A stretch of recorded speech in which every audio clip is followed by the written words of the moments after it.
அன்னக்கிளி திரைப்படத்தில் ஆரம்பித்த இசைஞானி இளையராஜாவின் திரை இசை பொன்விழாவை கொண்டாடும் இளையராஜா 50 ஜூன் 28ஆம் தேதி ஜெர்மனி எசன் குரூக்க ஹாலையில் கங்கை அமரன், SPP சரண், மதுபாலகிருஷ்ணன், ஸ்வேதா மோகன், ஹரிச்சரன், யுகேந்திரன், முகேஷ் ஆகியோருடன் இசை ஞானி இளையராஜா.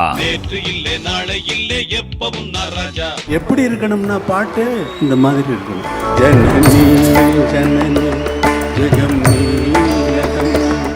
தமிழ் காட்சி ஊடகத்திற்கு நீங்கள் வழங்கி வருகின்ற ஆதரவுக்கு எமது நன்றியை தெரிவித்துக் கொள்கின்றோம். இதுவரையில் சப்ஸ்கிரைப் செய்யாது இருக்கின்ற உறவுகள் தயவு செய்து சப்ஸ்கிரைப் செய்து உங்கள் ஆதரவை தமிழ் காட்சி ஊடகத்திற்கு வழங்கிக் கொள்ளுமாறு மிக்க அன்போடு வேண்டிக் கொள்கின்றோம். மிக்க நன்றி.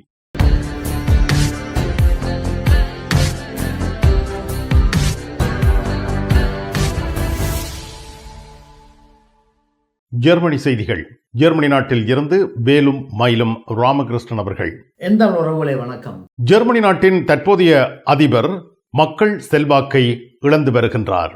ஜெர்மனியுடைய ஆளும் அரசாங்கத்தின் அதிபராக இருக்கின்ற ஃபிரெட்ரிக் மேர்ஸ் அவர்களுக்கு மக்களிடையே செல்வாக்குகள் பாரிய அளவு குறைவடைந்துள்ளதாக தெரிவிக்கப்பட்டிருக்கின்றது. அதாவது தற்பொழுது 13% மக்களே ஜெர்மனியுடைய தற்போதைய அதிபர் ஃபிரெட்ரிக் மேர்ஸ் அவர்களுடைய தொழிற்பாட்டில் நம்பிக்கை வைத்துள்ளதாக தெரிவிக்கப்பட்டிருக்கின்றது. இது இதுவரை காலமும் இருந்த ஜெர்மன் அதிபர்களிலேயே மிகவும் விருப்பமற்ற தலைவராக இவர் கணிக்கப்படுவதாக பல பத்திரிகை செய்திகள் தெரிவிக்கின்றன.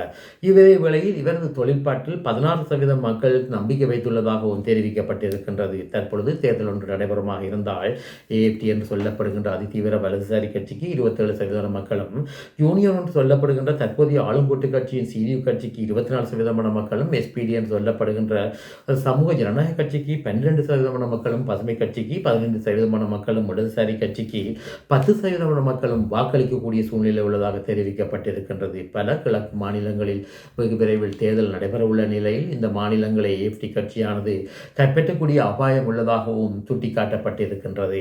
எசன் நகரத்தில் இளைஞர் ஒருவர் நீச்சல் புரிய சென்ற வேளையில் மரணமடைந்துள்ளார்.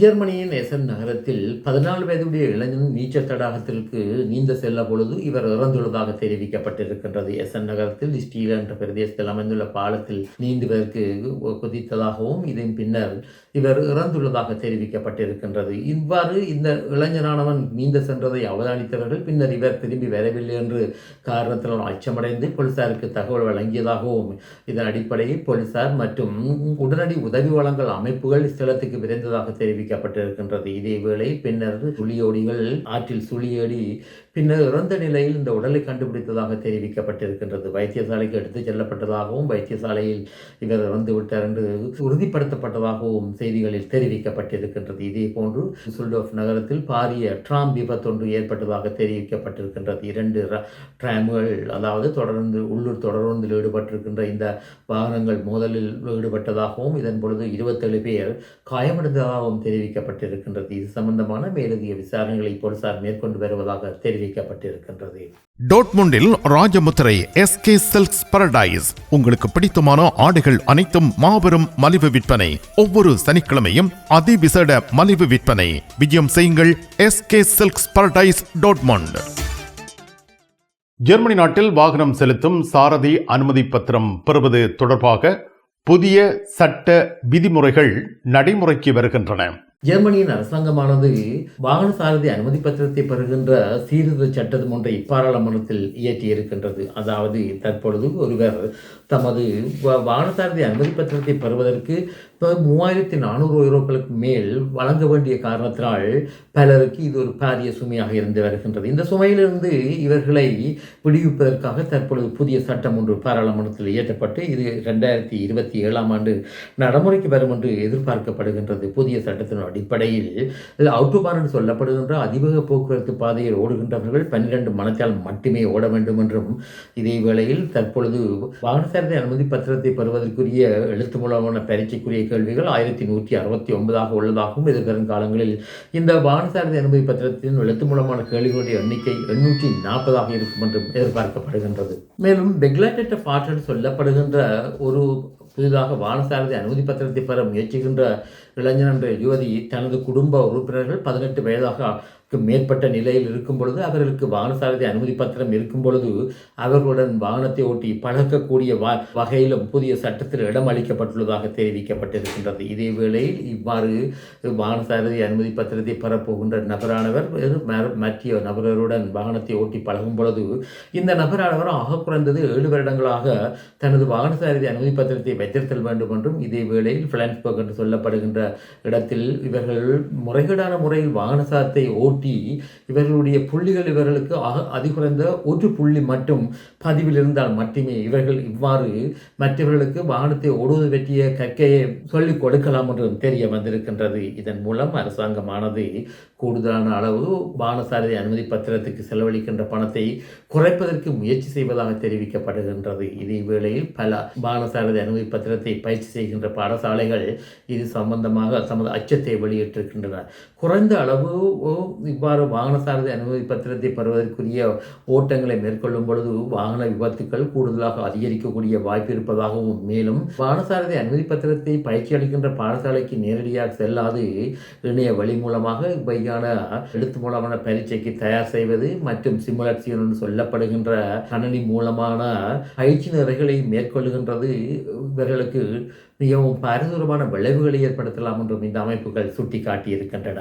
ஜெர்மனி நாட்டில் ஓய்வூதியம் பெறும் வயதை 70ஆக உயர்த்த வேண்டும் என்ற ஆலோசனைகள் தற்பொழுது மேற்கொள்ளப்பட்டு வருகின்றன. ஜெர்மன் நாட்டில் ஓய்வூதியம் பெறுகின்ற வயதை 70 வயதாக உயர்த்த வேண்டும் என்று பல அரசியல்வாதிகள் தமது கருத்தை வெளியிட்டு வருகின்றார்கள். குறிப்பாக ரெண்டன் கசன் சொல்லப்படுகின்ற ஓய்வூதிய திணைக்களத்திடம் போதுமான அளவு கையிருப்பு இல்லாது போகலாம் என்ற அச்சத்தின் காரணமாக இவ்வாறு வயது எல்லைகளை உயர்த்த வேண்டும் என்ற வேண்டுதல் விடுக்கப்பட்டிருக்கின்றது. இதே வேளையில் ஜெர்மன் அரசாங்கமானது ரெண்டன் கமிஷன் சொல்லப்படுகின்ற திசைட குழு ஒன்றை இது சம்பந்தமாக ஆராய்வு செய்து ஒரு அறிக்கை வெளியிடுமாறு வேண்டியிருந்தது. இந்த அமைப்பானது வருகின்ற 29/6/2026 அன்று அறிக்கையை சமர்ப்பிக்கும் என்று எதிர்பார்க்கப்படுகின்றது.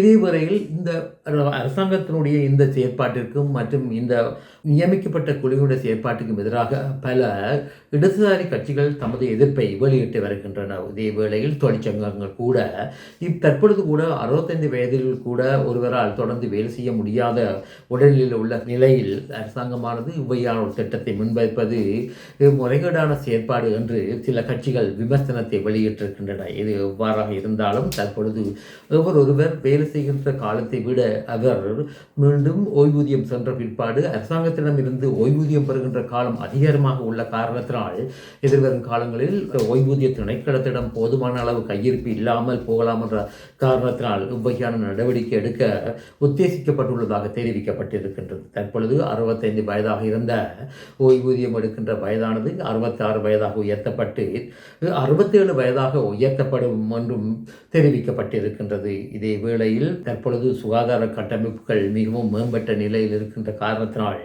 மனிதர்களுடைய ஆயுட்காலம் நீண்டு செல்லுகின்ற காரணத்தினால் இவ்வாறு நீண்ட ஆயுட்காலத்துடன் வாழ்கின்றவர்கள் கூடுதலான காலம் ஓய்வூதியத்தை பெற்று வாழ வேண்டிய சூழ்நிலை வருகின்ற காரணத்தினால் இவ்வாறான நிலைப்பாடு ஒன்று எடுக்க வேண்டிய கட்டாய சூழ்நிலை ஏற்பட்டுள்ளதாக தெரிவிக்கப்பட்டிருக்கின்றது. இதே வேளையில் 70 வயதில் ஓய்வூதியம் பெறுகின்றதாக இருந்தால் 1990 ஆண்டுகளுக்கு பிறந்தவர்களே இவ்வாறு 70 வயதில் 2050 ஆண்டு 2060 ஆண்டு தமது ஓய்வூதியத்தை பெறக்கூடிய வாய்ப்பு உள்ளதாக தெரிவிக்கப்பட்டிருக்கின்றது. ஜெர்மனியில் உங்கள் நண்பன் கோபரா ஞானம் நாகரிக நங்கிற்கும் ஆடவருக்கும் ஏற்ற நவீன ரக புடவைகளை ஜெர்மனியில் நாள்தோறும் அறிமுகம் செய்யும் கோபரா ஞானம் ஸ்தாபனத்தில் தரமான ஆடை திணுசுகளை எப்பொழுதும் மலிவு விலைகளில் பெற்றுக் கொள்ளலாம் என்பதை மறந்து விடாதீர்கள். கோபரா ஞானம் டாட்மண்ட். இனி உலகச் செய்திகள். அமெரிக்க அரச படையினர் குறிப்பாக விமானப்படையினர் நேற்று தினம் ஹோமோஸ் நீரிணை பிரதேசத்தில் ஈரானிய படகுகள் கன்னிவடிகளை விதைப்பதற்கு முயற்சி செய்த பொழுது தாக்குதலை மேற்கொண்டதாக தெரிவிக்கப்பட்டிருக்கின்றது. பண்டாஸ் அபாஸ் என்ற பிரதேசத்தில் அமைந்திருக்கின்ற ஈரானுடைய கடற்படை தளத்திலிருந்து இந்த படகுகள் வெளியேறியதாக தெரிவிக்கப்பட்டிருக்கின்றது. இதேவேளை பேச்சுவார்த்தைகள் நடைபெற்றிருக்கின்ற வேளையில் இந்த ஈரானிற்கும் அமெரிக்காவுக்கும் இடையே நடைபெற்று வருகின்ற பேச்சுவார்த்தை குழப்ப நிலை ஏற்படலாம் என்பது இது பற்றி தற்பொழுது கணிக்க முடியாத சூழ்நிலை உள்ளதாக பல அரசியல்வாதிகள் சுட்டிக்காட்டி இருக்கின்றார்கள். இது இவ்வாறு இருக்க அமெரிக்க ஜனாதிபதி டொனால்ட் ட்ரம்ப் அவர்கள் ஈரானுக்கும் அமெரிக்காவுக்கும் இடையான சமாதான ஒப்பந்தம் வெகு விரைவில் ஏற்படக்கூடிய வாய்ப்புகள் குறைவாக உள்ளதாக சுட்டிக்காட்டப்பட்டிருக்கின்றது.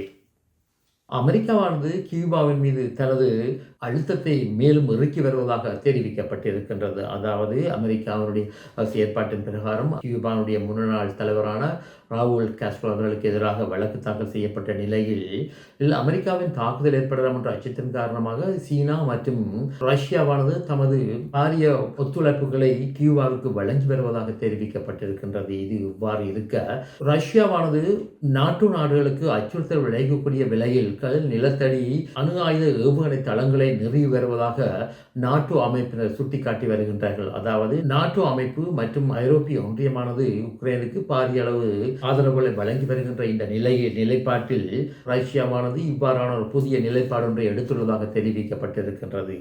நேற்று முன்தினம் ரஷ்ய வான்படையினர் ஓஷனைக் என்று சொல்லப்படுகின்ற அதிதூரம் சென்று தாக்குகின்ற ஒலியை விட கூடுதலான வேகமுள்ள ஏவுகணை ஒன்றை உக்ரைன் மீது ஏவி தாக்குதல் நடத்தி பாரிய சேதத்தை விளைவித்ததாகவும் இதற்கு பதிலடியாக உக்ரைனானது ரஷ்யா மீது ஆளில்லா விமானங்கள் ஏவி ரஷ்யாவுக்கு பாரிய சேதங்களை விளைவித்துள்ளதாகவும் தெரிவிக்கப்பட்டுள்ளது. மிக்க நன்றி வேலும் மயிலும் ராமகிருஷ்ணன் அவர்களே. மீண்டும் சந்திப்போம். வணக்கம். அதெல்லாம் இருக்கட்டுமாப்பா, வீட்டு டிடி பாக்ஸ் இருக்கோ என்ன இல்லையோ? எனக்கு விசாக்கு முதல் டிடி பாக்ஸ் இருக்கும் இல்ல? சரி, ஓகே, பாய். நைட் எடுக்கிறேன் என்ன? சரியா? இங்க என்னடா வாங்கி விற்கிறாராம்? என்ன இப்போ உலகம் டிடி பாக்ஸ் இல்லாம இருந்திருக்கு? இல்ல, அவர் என்னன்னு சொன்னா ஃபுட் சிட்டி வச்சுக்கிறாரு தானே, இப்ப கொஞ்சம் பிஸியா இருப்பார். அவர் வீட்டை டிவியும் பாக்குறீங்கள, அப்ப இப்ப நான் போறேன் தானே, இப்ப வாங்கி விற்பேன். மறந்துடாதீங்கோ, நீங்களும் வீட்டுல டிடி பாக்ஸ் வாங்கி வைங்க. தமிழ் தொலைக்காட்சிகளின் நிகழ்ச்சிகளை தங்கள் இல்லங்களுக்கு எடுத்து வருவதில் முன்னணி வகிப்பது டிடி பாக்ஸ். நீங்கள் விரும்பும் தொலைக்காட்சி நிகழ்ச்சிகளை இலகுவாக பார்த்து மகிழ டிடி பாக்ஸ். விவரங்களுக்கு 0049 1630 0078 00.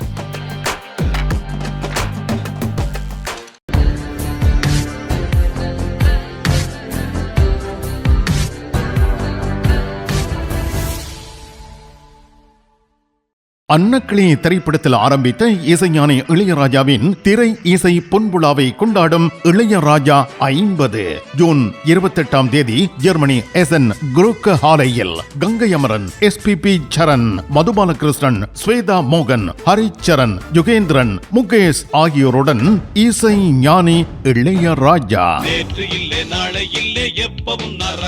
எப்படி இருக்கணும்னா பாட்டு இந்த மாதிரி இருக்கணும். ஜனனி ஜனனி ஜெகம் நீ